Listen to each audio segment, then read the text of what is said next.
القدر میں نازل کیا ہے۔ وما ادراک ما لیلۃ القدر، اور تجھے کیا معلوم لیلۃ القدر کیا ہے؟ لیلۃ القدر خیر من الف شہر، لیلۃ القدر 1000 مہینے سے بہتر ہے۔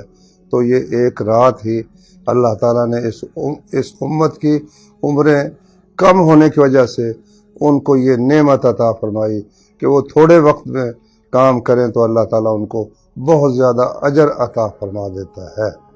تو اس رات میں قرآن کے نزول کی وجہ سے اللہ تعالیٰ نے اس کو بہت عزت عطا فرمائی ہے، لیکن اسے ذرا مخفی رکھا گیا ہے تاکہ لوگ اسے تلاش کرنے کی کوشش کریں۔ نبی صلی اللہ علیہ وسلم کو اللہ تعالیٰ نے بتائی، آپ نکلے تو 2 صحابی جھگڑ رہے تھے، تو نبی صلی اللہ علیہ وسلم نے فرمایا میں نکلا تمہیں بتانے کے لیے، لیکن وہ فلاں صاحب جھگڑ پڑے تو میرے ذہن سے وہ مٹا دی گئی، ہو سکتا ہے تمہارے لیے وہ بہتر ہو، تو اب اسے تلاش کرو 23 میں 25 میں 27 میں۔ تو آخری عشرہ خاص طور پر آپ نے اس کی تلاش کے لیے پہلے عشرے کا بھی، پہلی 10 راتوں کا بھی اعتکاف کیا، لیکن اس میں وہ نہیں تھی۔ پھر اگلے عشرے کا طواف کیا، اعتکاف کیا صحابہ نے بھی، لیکن اس میں بھی نہیں آئی۔ تو پھر 20ویں کی صبح کو نبی صلی اللہ علیہ وسلم نے فرمایا کہ میرے ساتھ جو لوگ اعتکاف بیٹھے ہیں وہ بیٹھے رہیں، کیونکہ مجھے خواب میں دکھایا گیا ہے کہ میں اس رات کیچڑ میں سجدہ کر رہا ہوں۔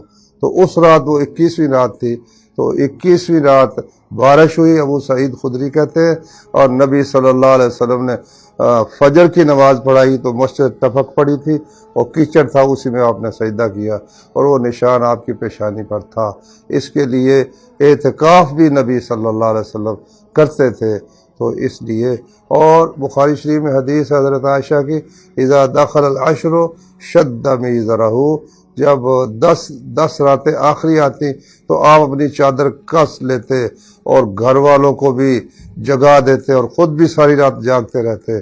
تو یہ اس رات کی تلاش کی اس کی فضیلت ہے، تو اس لیے کوشش کرنی چاہیے بندہ جتنا بھی جاگے، رات کا آدھا حصہ اگر جاگ سکے تو آدھی رات انشاءاللہ اس کو مل گئی، 1 گھنٹہ جاگ سکے 1 گھنٹہ مل گیا، جتنی بھی کوشش کر سکے اسے اللہ تعالیٰ کی تسبیح، تحلیل اور استغفار اور اللہ کا ذکر زیادہ سے زیادہ قرآن مجید کی تلاوت کرنی۔ اقصی اسلامک سینٹر ہری پور۔